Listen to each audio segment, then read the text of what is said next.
Hello my dear friends, मैं माया सिंह पाठशाला channel में आप सभी का स्वागत करती हूँ। बेटा, आज का हमारा टॉपिक है संस्कार। हम अक्सर गार्जियन से मिलते हैं, हम कमेंट्स आते हैं, कॉल आते हैं या जिनसे मिलते हैं कि हम बच्चा हमारा पढ़ता तो है, तेज तो है, जो आप लोग के गाइडलाइन से या विद्यालय के गाइडलाइन से पढ़ने में अच्छा तो है, लेकिन उसका मैनर जो है वो आज संस्कारी बच्चों जैसे संस्कार नहीं आ रहे हैं, मतलब कि रिस्पेक्ट करना नहीं आ रहा है, जैसा हम सोचते हैं इस अकॉर्डिंग नहीं बन पा रहा है। आज आपको हम ऐसे कुछ टिप्स बताएंगे कि बच्चों के अंदर संस्कार को कैसे लाया जाए या उनको अपनी बातों को फॉलो कैसे कराया जाए। तो आप हमारे वीडियो को स्टार्टिंग से एंडिंग तक देखिए, और आपने अगर वीडियो को अभी तक सब्सक्राइब नहीं किया है, अगर रेड बटन को आपने नहीं दबाया है और रेड बटन को दबाकर सब्सक्राइब कर लीजिए, बेल आइकन को जरूर प्रेस करिए जिससे आगे की नोटिफिकेशन आपको आसानी से मिल जाए। तो आज का हमारा टॉपिक है संस्कार। तो बेटा, संस्कार आता कहाँ से है, कैसे होता है? संस्कार कोई ऐसा चैप्टर नहीं जिसको स्टार्टिंग से पढ़ा जाए। जो बच्चे हमारे साथ रहते हैं, पेरेंट्स ध्यान देंगे, जो बच्चे हमारे साथ रहते हैं, जो हमारी एक्टिविटीज को देखते हैं, वही एक्टिविटीज उनके संस्कार होते हैं। अक्सर क्या होता है कि हम पेरेंट्स लोग गाड़ी चला रहे हैं, ड्राइव कर रहे हैं, तो उसमें क्या होता है कि कोई आगे आ गया, कुछ हो गया तो गाली दे के बात करते, तेज से बात करते, कोई रिक्शे वाले आ गए या कोई आ गए तो उनको डांट के बात करते हैं। तो क्या होता है कि हमारा बच्चा बगल में बैठा है, वही सब चीज़ों को सीख रहा है। तो हमें किसी को कुछ भी कहने से पहले, अगर मान गलतियां सबसे होती हैं, इंसान से ही होती हैं, अगर उसमें कुछ किसी से हो भी जा रहा है तो हमको उसको अवॉइड करना चाहिए। या अगर हम उसको कुछ कहना चाह रहे हैं, बोलना चाह रहे हैं या बताना चाह रहे हैं, उसको डांटना भी चाह रहे हैं, तो बच्चे को साइड में करके या कहीं उसको पर्सनली जाके समझा दें। आप अगर बच्चे के सामने कोई भी बात बोलेंगे तो वही उसकी हैबिट में शामिल हो जाएगा। अक्सर देखते हैं मम्मी लोग जो होती हैं वो क्या करती है, बच्चों के साथ 2 घंटे 3 घंटे बैठ के उसको पढ़ाती हैं, लेकिन क्या आपने कभी वॉच किया है, आपने 5 मिनट भी संस्कार कोई ऐसे टॉपिक बताए हैं कि जो बच्चों को मोरल एक्टिविटीज को आगे इंक्रीज करें? कोई ऐसी भी बात हो जो उसके संस्कार को या जो उसके हमारे धर्म से रिलेटेड हो, या कोई भी एक्टिविटी हम उसको बताते, कभी नहीं बताते हैं। हम आके किसी काम में बिजी हैं तो हम क्या करते हैं, मोबाइल बच्चे को प्रोवाइड कर देते हैं, टीवी ऑन करके छोड़ देते हैं। तो क्या करता है बच्चा हमारा, टीवी को देखता है और मोबाइल को देखता है। और इंटरनेट में ऐसी बहुत सारी चीजें हैं जो बच्चों के लिए अच्छी भी हैं, बुरी भी हैं, उनके लिए लाभदायक भी हो सकती हैं या नुकसानदायक भी हो सकती हैं। वो क्या देख रहे हैं उसको हम नहीं देखते हैं, ठीक है। तो हमें, अगर हम उनको दे भी दे रहे हैं, मोबाइल दे भी रहे हैं, चलिए ठीक है, उसे देना नहीं है ज़्यादा बच्चों को, अगर दे भी रहे हैं तो उसमें क्या करना है, ऐसी बहुत सारी मोरल एक्टिविटीज़ है, उसमें मोरल स्टोरीज हैं जिनको हम ऑन करके दे सकते हैं, तो बच्चों के लिए वो लाभदायक होगी, उनसे बच्चे कुछ सीखेंगे।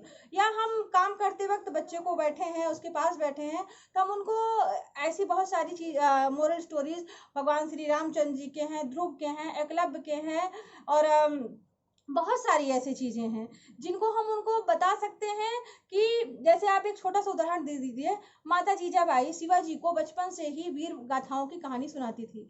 तो वीर शिवाजी के अंदर मन में ही स्टार्टिंग से ये बातें आ गई कि मुझे भी एक अच्छा योद्धा बनना है। तो हम जिस चीज को, जैसे कि हम किसी बच्चा छोटा सा है, हम उसके साथ बैठे हैं और उसको कंटिन्यू ये प्रेस करते रहेंगे, वो इंसान खराब है, वो इंसान ऐसा है, तो उसके मन में वैसी वो बातें आ जाती हैं, वो उसी हिसाब से इसी अकॉर्डिंग बन जाता है। तो सबसे पहले हमको अपने अंदर चेंजेस लाने हैं, लाइक दैट। जैसे मम्मी लोग बैठी रहती हैं या फोन पे बात कर रही, बच्चा बगल में बैठा है, तो अक्सर क्या होता है, वो फोन पे बात कर रहे हैं कि हमारी सास ऐसी है, ननद ऐसी है, पड़ोसी ऐसा है, या ऐसे ऐसे हो रहा है। तो क्या कर सारी बातें वो वॉच कर रहा है, सुन रहा है, बच्चा जो आपके बगल में बैठा है उसी को वो फॉलो करेगा ना। तो सबसे पहले हमको चेंजेस अपने अंदर लाना है, क्योंकि कभी कभी ऐसा होता है छोटी छोटी गलतियों पे बच्चे को हम बहुत तेजी से डांट देते हैं, भड़क जाते हैं, नाराज हो जाते हैं। अगर हम उन्हीं चीजों को आसानी से, क्योंकि होता कभी कभी हम किसी काम में बिजी हैं, आके बच्चा डिस्टर्ब कर दिया तो हम बहुत ज्यादा गुस्सा हो जाते हैं, ऐसा हो गया ऐसा हो गया। अगर उसी चीज़ों को आसानी से बता तो उनके अंदर पेशेंस होगा। क्योंकि हम अक्सर होता है कि कभी कभी ऐसे किसी के घर गए, सेम कंडीशन है, 2 10 साल के बच्चे, 2 अलग अलग घर में हैं, किसी के घर में गए, बच्चे ने कहा आइए सर बैठिए, पापा नहीं है, किससे मिलना है, क्या करना है, पानी पी लीजिए। ऐसे बहुत सारी बातें हैं हम होती हैं। तो हम जब बाहर जाते हैं तो लोगों से डिस्कस करते हैं कि आज हम उनके घर में गए थे, एक बच्चा मिला था और उसने ऐसे ऐसे एक्टिविटीज की ना। और सेकेंड थिंग, दूसरे घर में हम गए, सेम कंडीशन है, सेम बच्चे हैं, तो अगर दूसरे घर में गए और उस जो है हमने उस बच्चे से मिला और बच्चे से कहा तुम्हारे पापा नहीं है, क्या काम है, क्या करना है, कैसे करना है, तो उसी बच्चे के खिलाफ हमारे मन में बहुत सारी बातें आ जाती हैं।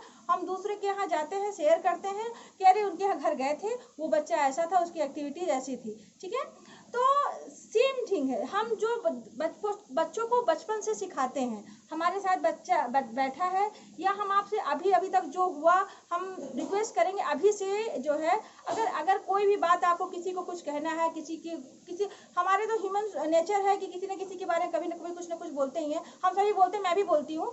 तो अगर हमको किसी को कुछ कहना है, बोलना है, तो हम बच्चे के सामने ना बोलें, उसको अवॉइड करें। और जब हमको कहना हो तो हम पर्सनली, बच्चा हमारा साइड में है तो उसको जो है हम उसको बात को जिसको कहना हो उसको कॉल करके या पर्सनली अब मिल के बोल सकते हैं। कभी कभी ऐसा होता है जैसे कि हम एक सभी गार्जियन, मैं खुद टीचर हूँ, मैं देखती हूँ कि गार्जियन का एक प्रेशर होता है कि आपको फर्स्ट आना है, मार्क्स अच्छे लाने हैं, इतना ज़्यादा प्रेशर, बच्चा इरिटेट हो जाता है, एकदम मेंटल हैरेसमेंट हो जाती है कि उसका, इस बच्चे का इतना नंबर आ गया, तुम्हारा कैसे नहीं आया, तुमने कहाँ गलती कर दी, ऐसा कैसे हो गया। तो major request to you please सभी पेरेंट्स से है कि बच्चों पे ऐसा कोई प्रेशर न डालें और उनको फ्री छोड़ दें कि आपको जो पढ़ना है पढ़ो बेटा, आपका ये सिलेबस है, इतना करना है। अगर आप इतना करेंगे तो आप बेस्ट गेन कर सकते हैं, बेस्ट मार्क्स ऑब्टेन कर सकते हैं। तभी जो है बच्चे के अंदर एक हो जाएगा, मतलब हो जाएगा कि हमको करना है। आप उनको अच्छे अच्छे उदाहरण दीजिए, अब्दुल कलाम जी के हैं, अभी लेटेस्ट उदाहरण मोदी जी का भी दे सकते हैं कि किसी को आगे बढ़ने के लिए बहुत अधिक सुख सुविधाओं की आवश्यकता नहीं है। और आप अगर चाहें तो शांति में बैठ के अपना किसी एक पर्सन को आप टारगेट मानिए, हमको इनके जैसा बनना है, इनके जैसा करना है, तो आप जरूर लक्ष्य को प्राप्त करेंगे। सबसे मेन बात जो संस्कार की है, हम फिर से गार्जियन से रिक्वेस्ट करेंगे, अगर आपको लगता है कि आपका बच्चा आपको दूसरों की रिक्वेस्ट नहीं कर रहा है, उनकी रिस्पेक्ट नहीं कर रहा, उनकी इज्जत नहीं कर रहा, उसका बोलने का जो तरीका है वो थोड़ा डिफरेंट है, तो उसमें कहीं ना कहीं हमारी कमी है। हमको स्वयं को इम्प्रूव करना है, अपने लैंग्वेज को इम्प्रूव करना है। और अगर हम स्वयं को इम्प्रूव करेंगे, अपनी लैंग्वेज को इम्प्रूव करेंगे, तो हमारा बच्चा जरूर इम्प्रूव होगा और उसकी एक्टिविटीज में चेंजेस आएंगी। तो हम सभी पेरेंट्स से रिक्वेस्ट करेंगे कि जो हमने बातें बताई हैं इनको जरूर फॉलो करें और अपने बच्चों को भी बताएं, उनको बताएं। अनेक कहानियां हैं, मोरल स्टोरी सबसे इम्पॉर्टेंट चीज है कि अगर आप बच्चों को कुछ अच्छी चीजें बताना चाहते हैं तो मोरल स्टोरीज की बुक आप रखिए। अगर बुक नहीं रखते हैं, आपका एंड्रॉइड सेट है, मोबाइल है, उसमें डाउनलोड करिए, बच्चों को दिखाइए, जिससे उनको इंस्पिरेशन मिलेगी, प्रेरणा मिलेगी, वो कुछ अच्छा करने की सोचेंगे और संस्कारी बनेंगे। क्योंकि हम आज पैसा कमा रहे हैं, बिजनेस कर रहे हैं, जो भी कर रहे हैं, किसके लिए? बच्चों के लिए, बच्चों के भविष्य के लिए। अगर कल को हमारा बच्चा कुछ अच्छा करता है, अच्छी नौकरी पाता है और अच्छा समाज के लिए कुछ करता है और उसका मैनर अच्छा होता है, संस्कार अच्छे होते हैं, लोग तारीफ करते हैं, उससे बड़ी अचीवमेंट हमारे लिए कुछ भी नहीं होगी। ठीक है, तो हम सभी गार्जियन से रिक्वेस्ट करेंगे, आपने हमारे वीडियो को अभी तक देखा, जो बातें हमने बताई हैं आई होप आपको समझ में आई होंगी, आप फॉलो भी करेंगे और जो है बच्चों से फॉलो भी करवाएंगे। अब हम आपको मिलते हैं अगले वीडियो में नेक्स्ट टॉपिक पे, तब तक के लिए नमस्कार।